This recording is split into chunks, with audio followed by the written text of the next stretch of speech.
Alright, so you want to kill the Duke. Technically the easiest out of the 4 bosses. There's 2 things you're going to need to be able to do. First thing, melee flinching. Remember that thing you had to do against Kruk and Monkey Madness 2? Yeah, that. And the second thing is the first floor of the sepulcher. If you can do that, you're ready to go. Let's jump into the gear. Basically, it's your best in slot melee gear. And it's also very nice to bring a Ring of Suffering or a Ring of Recoil because you take quite a bit of chip damage and that gets reflected back to the Duke. The Duke is a demon, so the arc light does work, so it's very viable for Iron Men. Now, the best in slot here seems to be the Scythe or a Fang. The Duke is weak against Slash, so make sure you get your best Slash weapon or the arc light. As a spec weapon, I have a defense lowering weapon. The best thing to bring is the Bando's Godsword. You could also do it with the arc light. I would not suggest the Dragon Warhammer because the Duke has a crazy crush defense bonus. So the chance of you hitting a Dragon Warhammer is pretty low. Even though he's got a lot of defense and a Dragon Warhammer spec would be better, you're just not going to hit any. I forgot something very important. 2 stamina potions. Bring those. You're really going to want them. Bring your rune pouch with Thrall runes and a Book of the Dead for extra damage. Alright, how do you get there? If you don't have the teleport, the best way to get there is via Weiss. I suggest you put the portal in your POH or go through Larry at the DKS Fairy Ring. Proceed to run to the middle and go down the stairs. It's basically the exact same run you have to do to get to the Phantom Muspa, so that's why the Frosty Tablet that the Duke drops is an amazing teleport. I'll show it real quick. It teleports you right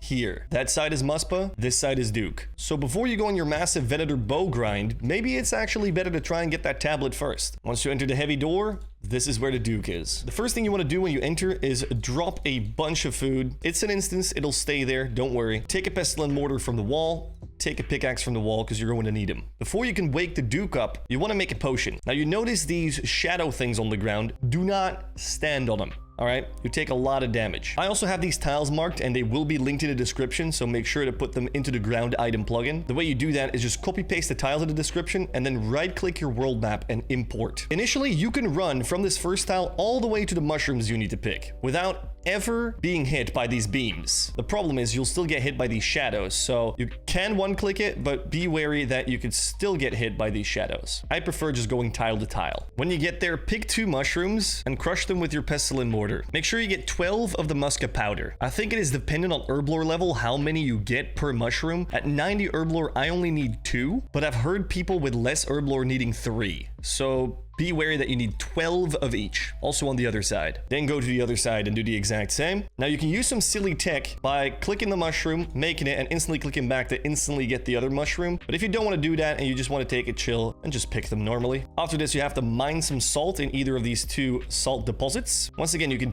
manipulate this by clicking your mushroom and then instantly clicking on the mine. So it instantly mines. Now that timing was off on that second one, but oh well. Make sure you don't stand into these vents. And now you're ready to make the potion. But before I start doing that, I want to bring your attention to these vents. Now, I've got these highlighted and I strongly recommend you do too. You do this by installing the Better NPC Highlight plugin. At the bottom, at Tag Style, make sure True Tile is on. Then you go to the True Tile tab and you type in 12198, which is the True Tile ID of these poison clouds. Make sure to check True Tile Highlight. You won't be stepping into these anytime soon. All right, now you're ready to make the potion and wake up the Duke. All you do is click these fermentation vats, they'll start loading up, and take yourself 2 potions.